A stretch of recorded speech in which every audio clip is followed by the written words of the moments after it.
If I could go back to my 20s and sit myself down for just one serious conversation, the very first lesson I would drill into my head is this: live below your means. At that age, you don't realize how dangerous lifestyle inflation can be, or how subtle it creeps into your life. I remember landing my first real job, the kind where the paycheck felt like a fortune compared to the part-time gigs I'd worked in school. The moment that money hit my account, it was as if a voice whispered, "Finally, you can afford the things you deserve." And without hesitation, I listened. The first thing I did was upgrade my apartment. No more cramped, drafty student housing. I wanted something sleek, modern, with nice furniture and a balcony. Then came the car.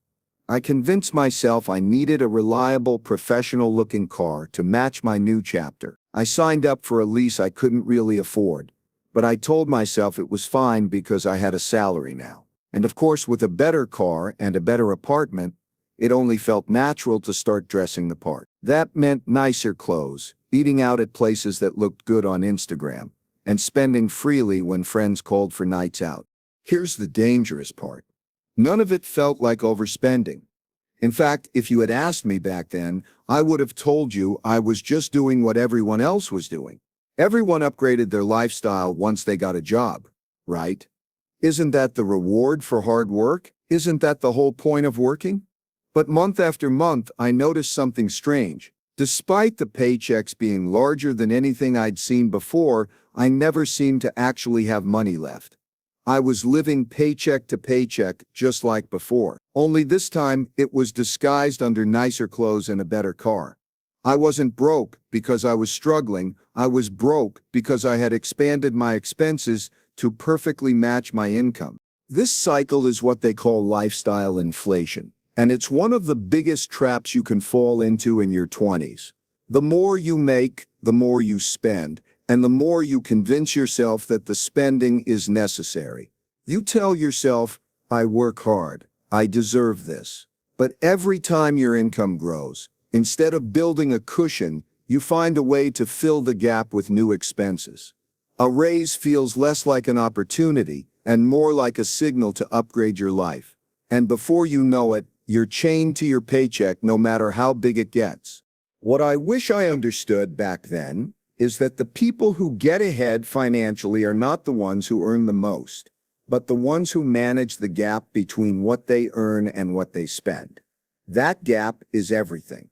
That gap is freedom. That gap is the difference between being stressed out every month and actually building wealth that can support your dreams.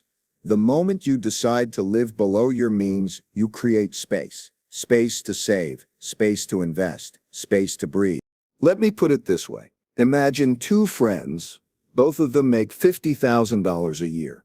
One of them spends $49,000 of it, living in a nice apartment, driving a new car, and eating out regularly. At the end of the year, he's got maybe $1,000 saved, if that. The other friend lives a little differently. She chooses a smaller apartment, maybe has an older car, and doesn't feel the need to buy every new gadget or trend. She spends $35,000 and saves $15,000. 10 years later, one friend is still stressed, still living paycheck to paycheck, and has little to show for all his work. The other has over $150,000 saved, not including what those savings could have grown into if invested. Which life would you rather live? But here's the thing. Living below your means doesn't mean you have to be miserable. It doesn't mean eating ramen noodles every night or never having fun. That's the mistake most people make when they hear the advice. It's not about deprivation, it's about intentionality. It's about making conscious choices instead of automatic ones.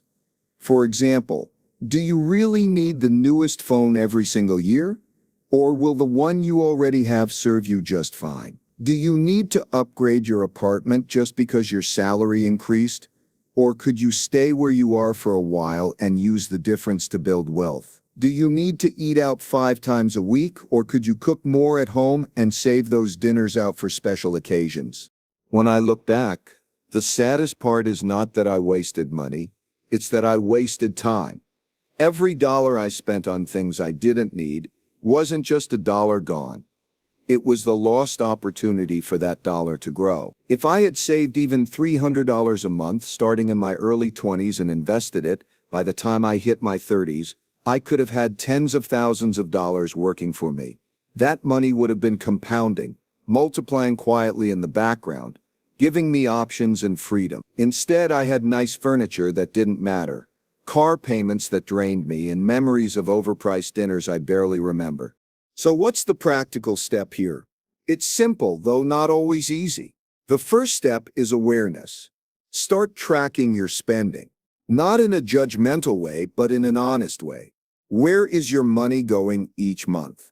You might be shocked when you see the numbers in front of you. The second step is deciding what matters to you. Cut ruthlessly on things that don't bring real value, and spend generously on the things that do. If travel makes you feel alive, budget for it. If you love books, buy them. But stop mindlessly spending on things that don't actually matter to you. And finally, make saving automatic. Don't wait until the end of the month to see what's left. Pay yourself first. Set up an automatic transfer that moves a portion of your paycheck into savings or investments the moment it arrives. If you never see it, you'll never miss it. This is how you start to build that gap between earning and spending. Over time, that gap becomes your safety net, your opportunity fund, your ticket to financial freedom. I wish I had understood that in my 20s. I wish I had realized that every time I gave in lifestyle inflation, I wasn't just spending money, I was trading away my future freedom. Because when you live below your means, you're not just saving cash, you're buying back your time, you're buying peace of mind, you're buying the option to walk away from a job you hate, to take a risk on a business, or to travel the world without stressing about bills. That's what living below your means is really about. It's not about living small, it's about creating the space to live big when it truly matters. One of the smartest things I could have done in my 20s, right after learning to live below my means, would have been to build an emergency fund. Back then, I thought savings were optional, something you worried about later, when life got more serious. But life has a funny way of surprising you early. A flat tire, a medical bill, a layoff, even just an unexpected trip home, and suddenly, if you don't have cash set aside, you're forced into credit card debt. That's what happened to me more than once, and the stress was far heavier than the actual expense. The truth is, even a small emergency fund gives you a sense of stability. Imagine having $1,000 tucked away when something goes wrong. That alone can stop a problem from turning into a crisis. Over time, the goal is to build 3 to 6 months of expenses. But the key is just to start. Set aside a little from every paycheck, automate it, and don't touch it unless it's a real emergency. When you have that safety net, you walk through life differently. You're calmer. You're not terrified of every unexpected bill. And you're not trapped in a cycle of swiping credit cards just to stay afloat. Looking back, I see the emergency fund as the foundation of financial peace. Without it, everything feels shaky. With it, you finally get breathing room. If there's one money lesson that makes me shake my head the most, it's how long I waited to start investing. In my 20s, I thought investing was something for rich people, or something you worried about in your 30s or 40s. I told myself, I don't have enough money to make it worth it. What I didn't realize was that the small amounts matter more than I could imagine, because time is the secret ingredient. Here's what no one told me. A 20-year-old investing just $200 a month could end up with more money by retirement than a 30-year-old investing double that. Why? Compound interest. It's not just about what you put in, it's about how long your money has to grow. Starting early gives your dollars decades to multiply. If I had just picked a simple index fund and stuck with it, even with tiny contributions, I'd be sitting on a much stronger foundation today. Instead, I kept waiting for the right time. The truth is, the right time is as soon as you can. Don't worry about timing the market. Don't wait until you feel rich. Just start. Even if it's small, those early seeds will grow into something powerful. And the earlier you start, the less you'll have to stress later. If I could save my younger self from just one headache, it would be the trap of bad debt. In my 20s, I thought credit cards were harmless as long as I made the minimum payment. I'd swipe for dinners, clothes, even little things like coffee, telling myself I'd pay it off later. But later never came. Interest stacked up, balances grew, and suddenly that $50 purchase was costing me $80 or $100. It was a quiet thief, stealing not just money but peace of mind. What I didn't understand is that not all debt is created equal. Credit cards and high-interest loans are toxic. They keep you stuck, paying for the past instead of building your future. But debt used wisely, like for education or an investment that actually grows in value, can be different. The trick is knowing the difference and refusing to let lifestyle wants turn into financial chains. If I'd treated credit cards like cash, paying them in full every single month, I could have avoided years of stress. The lesson is simple. Bad debt steals your freedom. Good debt should serve a purpose. And the less you owe, the more control you have over your life. One of the biggest realizations I had too late is that depending on just one paycheck is risky. In my 20s, I thought having a stable job was enough. I told myself, as long as I show up and work hard, I'll be fine. But the reality is, companies can lay you off, industries can change, and life can throw curveballs. When all your income comes from one place, you're one decision away from financial stress. What I wish I knew is that even a small side income makes a huge difference. Maybe it's freelancing a skill, selling something online, teaching, or even creating digital products. At first, the extra $200 a month doesn't seem life-changing, but that little stream can pay off debt faster, build savings, or fund investments, and over time it grows. More importantly, it gives you confidence. You stop feeling like your job owns you because you know you have other ways to create money. Multiple streams of income aren't about hustling 24/7, they're about building stability and options. The sooner you start, the more resilient you become. Looking back, I see that second source of income, not just as extra cash, but as insurance against the unexpected. If I could go back, I'd beg my younger self to take financial education seriously.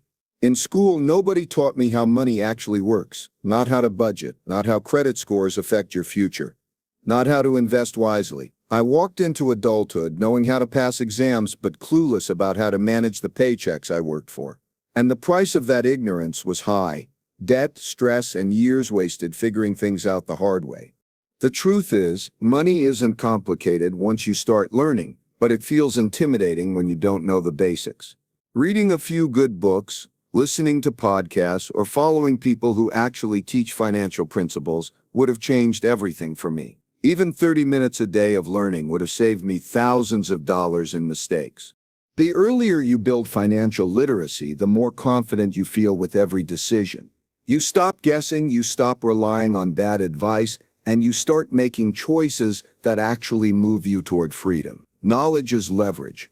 And with money, it's the difference between being controlled by it and being in control of it. In my 20s, I was so focused on looking successful that I often forgot about actually becoming successful. I thought the latest clothes, the nice car, the trendy nights out were signs that I was doing well.